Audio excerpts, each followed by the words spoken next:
Hello, Jacksonville School students. Mr. Combe here. This week we're going to be starting on your tessellation project. Okay, we're going to start off by making a stencil. We're going to do that first, and that's probably the hardest part because once you have the stencil, everything else is just traced around that, and it's super easy. The stencil's the most complex issue. Okay, we're going to talk about a few different techniques that go with that.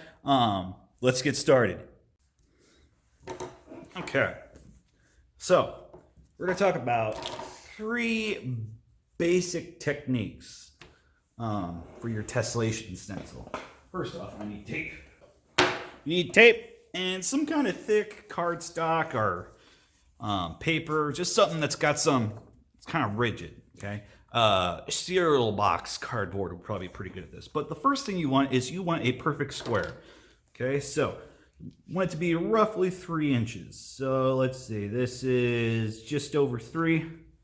So we'll make this right at 3. So use my ruler here and measure out 3. Oh, perfect. So along that line right there. You can get these free at hardware stores. I love them. They're just paint swatches. There's 3 right there.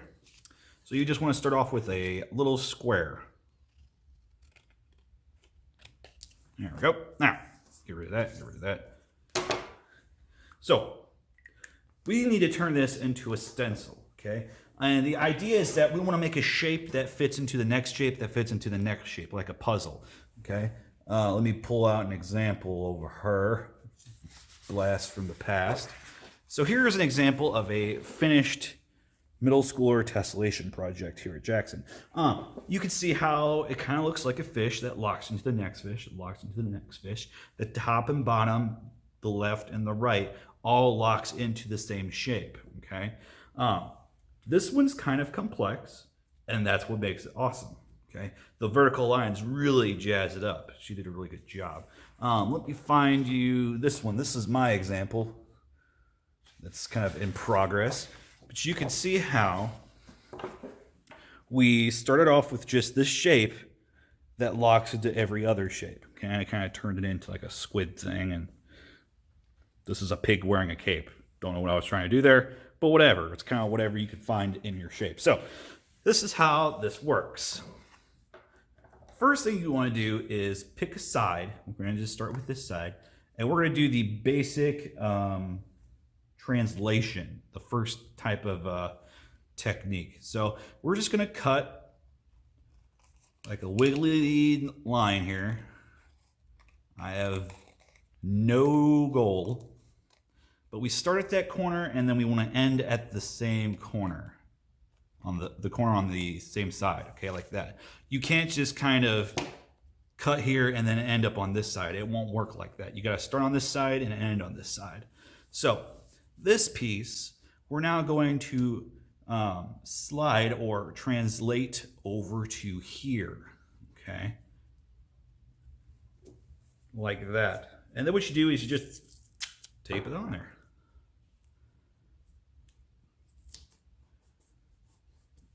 Like so, okay?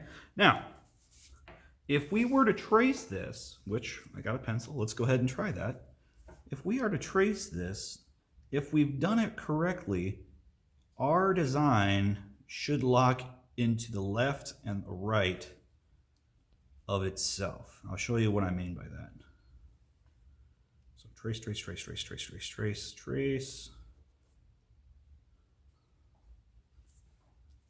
Oops, don't you move on me. Trace, trace, trace. Okay, so if I move the stencil right here, see how the shape locks into itself? That's what I'm looking for. Same thing over here. It locks into itself. Again, that's what we're looking for. This is a successful stencil. Now, the problem is I got nothing going on up here, so I could trace it like that. There's nothing wrong with that, but it's kind of plain, okay? So this is the first move. This is just called a simple translation, okay? Let's start on the next one. The next one is a glide reflection translation, okay? So how this works is we're going to start off the same way. We're going to remove this side, okay? And I'll do a slightly different cut pattern.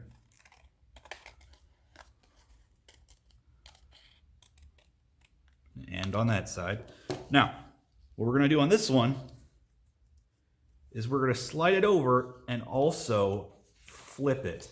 Okay, so starts off like this, but it's going to slide across like this and over here, just like the last one, but then we're going to flip it just like that. Okay, all right, and we're going to tape it on there just like so. So let's test this one. Trace, tracey, trace, trace, trace, trace, trace, trace, trace. Quit moving on me. Trace, trace, trace, trace. You go back and fix that tape later. There we go. So let's see if it fits. It doesn't. But here's why. Remember how we flipped this? So now, in order to get this to fit on this side, you have to flip the entire stencil. Okay? So now that fits. And it's a little bit off, but that's just probably due to my rushing tracing. Take your time when you trace. Let's see on this side. We flipped it over, so it should fit over here as well. It does. So this is another successful stencil. Okay? The last one, let's see, is a rotational tessellation. So, do I have another color? Nope. Sticking with the salmon. Salmon's delicious. Snip that off. Take a little snippet off the edge there. Got a square. And we're going to do the same thing. We're going to start on this side and we're going to end on this side. So, I'll do some straight cuts. I've been doing curved lines so far. All right. So now, what's going to happen is you are, instead of going across like we've been, we're just going to rotate it like this and tape it on there like that. Get my tape.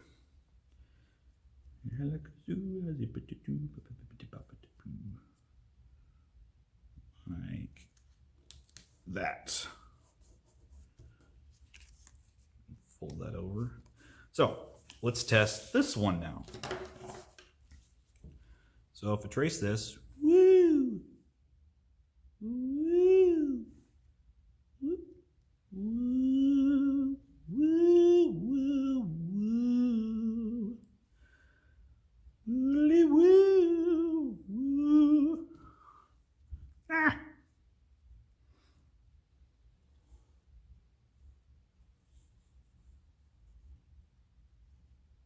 Okay, so we traced that. Now, if I slide it over here, it doesn't fit. If it doesn't fit there. In order to get this to fit, you're gonna have to rotate it. So that looks like it's a close fit there. You notice though, I have a step down. That's because I taped it a little bit off the edge. That's okay. That just means they're all gonna kind of interlock it in a stair. So it should fit over here. It should fit over here. It looks like it's gonna work. Okay, so that one works. So we talked about okay, so we got translation, rotational translation, and glide reflection translation.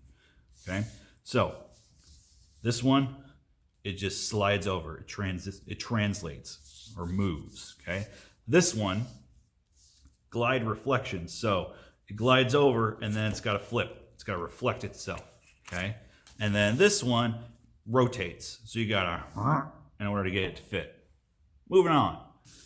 Using those three techniques, we're going to build a stencil, a tessellation stencil, that we can turn into something. Sometimes you can just dive into this with absolutely no plan and stumble onto something, which is my usual technique.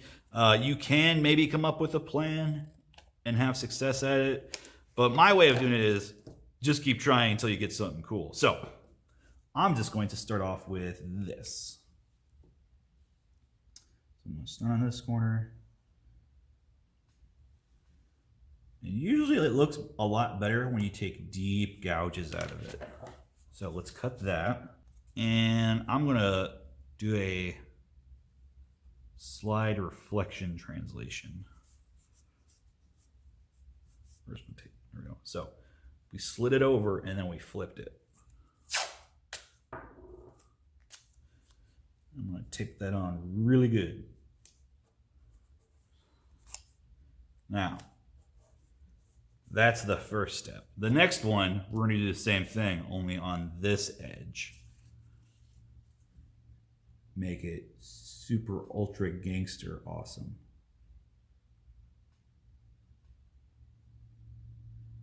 Okay, I'm going to stop right there. Remember, you start on this corner, you end on this corner. Don't try to end over here. It's going to mess with it. It's going to be impossible to match up. And then you'll have like blank spots. So let's cut that out. And with this one, I'm just going to do a simple slide translation.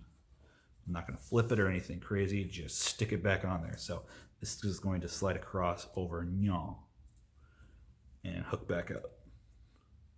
Form Voltron.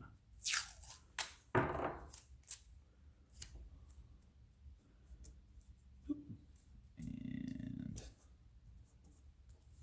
there we go. Now,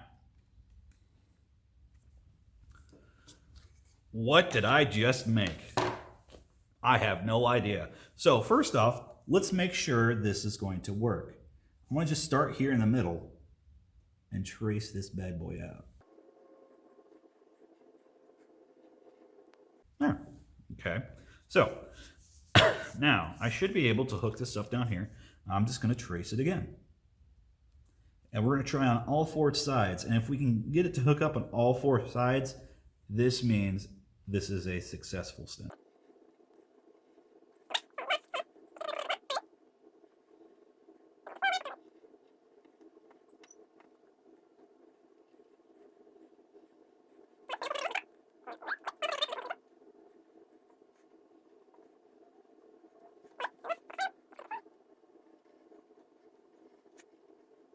Cool. Success. Let's keep going.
Okay. So there's my design. Now, at this point, you might want to think about what you want to turn these into before you dedicate this far into it. I did not.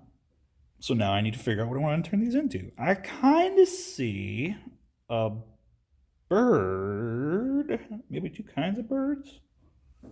I don't know. Let's test this out on the back.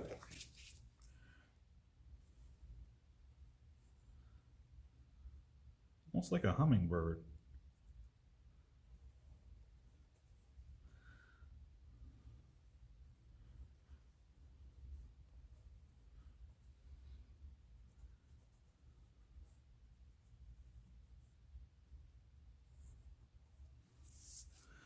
Like there would be its eye, this would be its beak, right here, and then wings, tail,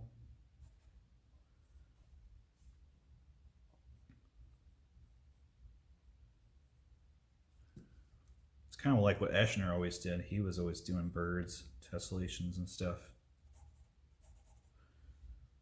Right now, I'm sticking with the same kind of image on each one of these, but you notice, like on this one, I did a pig here and a squid here and a pig here, or that might even be a cat of some kind. So it can kind of change every time. It's kind of how you want to approach it. So like here's one. Angry chickens. Okay. We'll notice how one is different and your eye is instantly drawn to that. This is called emphasis. This is a really good example of emphasis.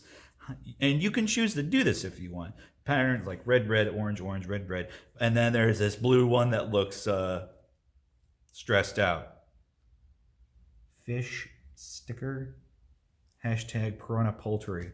So yeah, this one is, I guess he's going to be eaten. He doesn't have sharp teeth. I don't know. We'll have to ask the artist someday. Let's see. This one, they kind of just stuck with the pattern and turned these into like little fish dudes. Really abstract ones. Let's see. Here's a good one. Oodles upon oodles of turtles. This one is not a square, I believe. This one's based on like a hexagon, six-sided hexagon. That is super complicated. Okay. I suggest just sticking with a square. You can also do triangles and stuff, but I think the square is the easiest translations to do. Now, if you have paint at home or whatever, you can use whatever supplies you have available, okay? If you don't have anything but like crayons, that's fine. We're gonna go with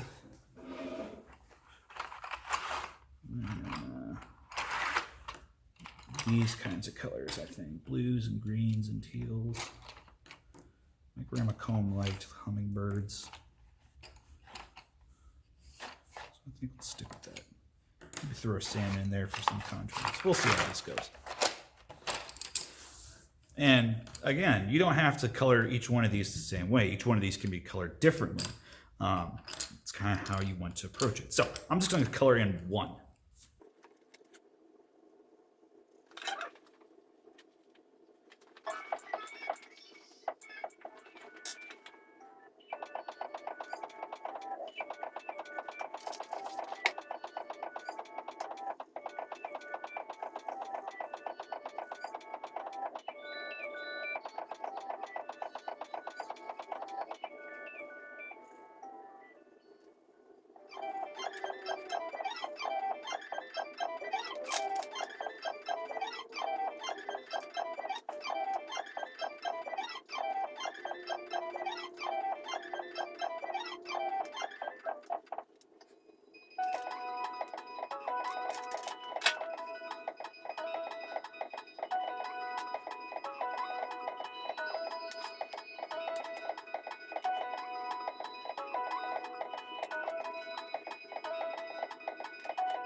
So there's one bird done. I got a ton more to go, but you get the idea, okay? So all these birds interlock with each other, okay? I traced mine with Sharpie. You don't have to. I just like to do that so it shows the pattern. It makes the pattern pop out a bit more. It's an option, but you do have to color it or paint it or do something with it. Don't just leave it blank like this, okay? The rest is up to you. Make sure you take a picture of it using your phone and upload it to Canvas or send it to me via email.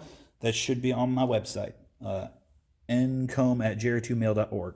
So, good luck, have fun, make it cool.